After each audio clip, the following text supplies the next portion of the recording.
கழுகு தன் குஞ்சுகள் பிறந்தவுடனே அவைகளை முட்டை ஓட்டிலிருந்து எடுத்து மென்மையான பஞ்சு போன்ற கூட்டில் அமர வைக்கும்.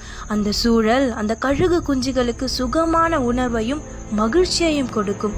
சிறிது நாட்கள் கழித்து அந்த தாய் கழுகு அந்த கூட்டில் இருந்த பஞ்சுக்களை ஒவ்வொன்றாக கலைந்துவிடும். அப்பொழுது அந்த குஞ்சுகளுக்கு அது கடினமான உணர்வை கொடுக்கும். அதன் பின்பு அந்த தாய் கழுகு அந்த கூட்டில் இருந்த நார்களையும் கொஞ்சம் கொஞ்சமாக அகற்றிவிடும். இப்பொழுது அந்த குஞ்சுகளுக்கு முட்கள் மேல் நிற்க வேண்டிய சூழ்நிலை ஏற்படும். இது மிகவும் கடினமாக இருக்கும். மீண்டும் அந்த தாய் கழுகு அந்த கூட்டை கலைக்க ஆரம்பிக்கும். கடைசியில ஒரே ஒரு முள்ளின் மேல் மொத்த கழுகு குஞ்சுகளும் நிற்க வேண்டிய சூழல் ஏற்படும். அதன் பின்பு அந்த தாய் கழுகு அந்த முள்ளையும் எடுத்துவிடும். இப்பொழுது மொத்த கழுகு குஞ்சுகளும் கீழே விழுகின்ற நேரத்துல அதன் தாய் கழுகி கீழே பாய்ந்து வந்து மொத்த கழுகு குஞ்சுகளையும் தன் ரெக்கையினாலே தோல் மேல் தூக்கி சுமந்து கொண்டு மேலே பறந்து செல்லும். அதன் பின்பு அந்த குஞ்சுகள் மறுபடியும் கூட்டில் அமராமல் மரக்கிளைகளில் அமர ஆரம்பிக்கும்.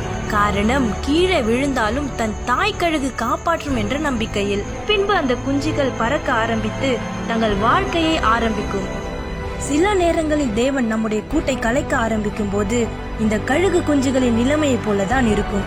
நிந்தைகளும் பிரச்சனைகளுமாக நம் வாழ்க்கை காணப்பட்டாலும், நம்மால் முடியாத தருணங்களில் நம் வாழ்க்கை சரிந்து விழுந்தாலும், எந்த சூழ்நிலையிலும் என்னை கைவிடாமல் தம் தோளின் மேல் சுமப்பதற்கு என் தேவன் இருக்கிறார் என்ற நம்பிக்கை நம்மை மேலே தூக்கிவிடும். ஏசாயா 44:4 சொல்லுகிறது, இனிமேலும் நான் ஏந்துவேன், நான் சுமப்பேன், தப்புவிப்பேன்.